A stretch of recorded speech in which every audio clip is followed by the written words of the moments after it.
नमस्कार दोस्तों, कैसे हैं आप सब लोग। दोस्तों आज की वीडियो में हम डिस्कस करेंगे rule of law and administrative law. अब रूल ऑफ लॉ कैसे कनेक्टेड है एडमिनिस्ट्रेटिव लॉ से, इस वीडियो में हम ये देखेंगे। हालांकि इसमें भी ज़्यादा कुछ है नहीं, लेकिन देख लेते हैं। The expression rule of law has been derived from the French phrase लॉ प्रिंसिपल डे लेगिलेट, that is a government based on the principles of law. ठीक है, मतलब कि इंसानों के हिसाब से लॉ चेंज नहीं होता।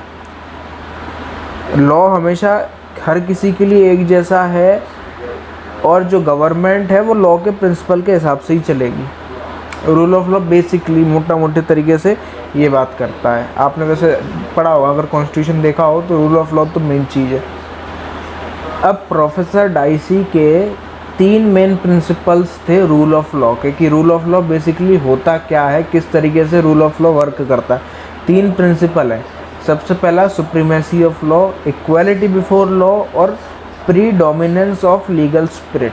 ठीक है, अब सुप्रीमेसी ऑफ लॉ मतलब क्या, कि एक आदमी को आप तभी पनिश करोगे जब उसने कोई अनलॉफुल एक्ट किया हो। ठीक है, अगर कोई अनलॉफुल एक्ट हुआ है तभी आप उसको पनिश करोगे, उसके अलावा आप उसको पनिश नहीं कर सकते। ठीक है, सुप्रीमेसी ऑफ लॉ ये बात करता है। इक्वालिटी बिफोर लॉ बात करता है कि no man is above law, law सबसे बड़ा है और कोई भी आदमी उससे ऊपर है नहीं। ठीक है, आप चाहे कोई भी हो, लॉ सबके लिए बराबर है। इक्वालिटी बिफोर लॉ ये बात करता है। प्रीडोमिनेंस ऑफ लीगल स्पिरिट क्या बात करता है, कि जुडिशियल डिसीजंस से कई सारे प्रिंसिपल आते हैं। ठीक है, तो कॉन्स्टिट्यूशन क्या है, कॉन्स्टिट्यूशन एक तरीके का जुडिशियल डिसीजंस में जो चीज़ें डिसाइड की गई, जो राइट्स डिसाइड किए गए, वो ये कॉन्स्टिट्यूशन। अब जैसे कि केशवनंदा भारती, अगर आपको केस याद हो, पता हो, उसमें क्या हुआ था, उसी में तो डॉक्ट्रिन ऑफ बेसिक स्ट्रक्चर आया था। कि बेसिक स्ट्रक्चर भाई होता क्या है, आप चाहो कितने भी अमेंडमेंट कर दो कॉन्स्टिट्यूशन में, वो सब वैलिड माने जाएंगे। लेकिन अगर कोई भी एक ऐसा अमेंडमेंट, कोई भी एक ऐसा एक्ट जो कि बेसिक स्ट्रक्चर को हार्म कर रहा है कॉन्स्टिट्यूशन के, वो हम तुरंत अवॉइड कर देंगे। ऐसा कहीं लिखा तो नहीं था, लेकिन जुडिशियल डिसीजन से ही तो निकल के आया ये चीज़, है कि नहीं। तो ये बात करता है प्रीडोमिनेंस ऑफ लीगल स्पिरिट, कि general principles of the constitution are the result of judicial decisions.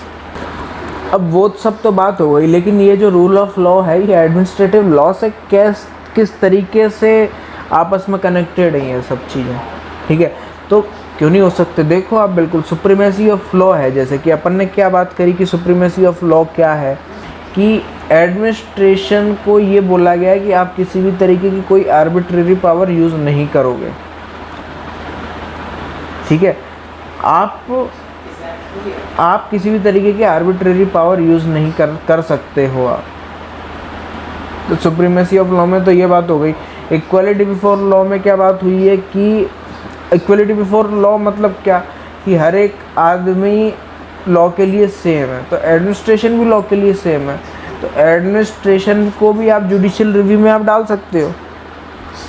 जो भी एडमिनिस्ट्रेटिव एक्शंस जो होते हैं वो subject to some judicial decisions होते हैं ना, कि जुडिशरी भी तो उसके ऊपर भी तो अप्लाई होगी, जो भी उसके एक्शंस होंगे, तो बिल्कुल होगा। और वही प्रीडोमिनेंस ऑफ लीगल स्पिरिट हमने अभी बात करी, कि जो जुडिशियल डिसीजंस होते हैं वो भी बाइंडिंग होते हैं, एडमिनिस्ट्रेशन को वो भी बहुत ज़्यादा अफेक्ट करते हैं, इफेक्ट डालते हैं जो एडमिनिस्ट्रेशन के ऊपर। अब आया था BP Singhal versus union of India वाला केस। अब इसमें 2 मेन चीज़ बोली, कि रूल ऑफ लॉ जो है वो फेयरनेस और रीजनेबलनेस को गारंटी करता है, सबसे पहली चीज़। और दूसरी चीज़ कि एडमिनिस्ट्रेटिव ऑफिसर आर्बिट्रेरीली अपनी पावर को यूज़ नहीं कर सकता। ठीक है, भले ही एडमिनिस्ट्रेटिव ऑफिसर है तो क्या हुआ, आर्बिट्रेरी तरीके से वो अपनी पावर्स को यूज़ नहीं कर सकता। ठीक है, तो ये था rule of law and administrative law. उम्मीद करता हूँ आपको समझ में आया होगा। हम फिर मिलेंगे किसी नई वीडियो के साथ, तब तक के लिए थैंक यू वेरी मच।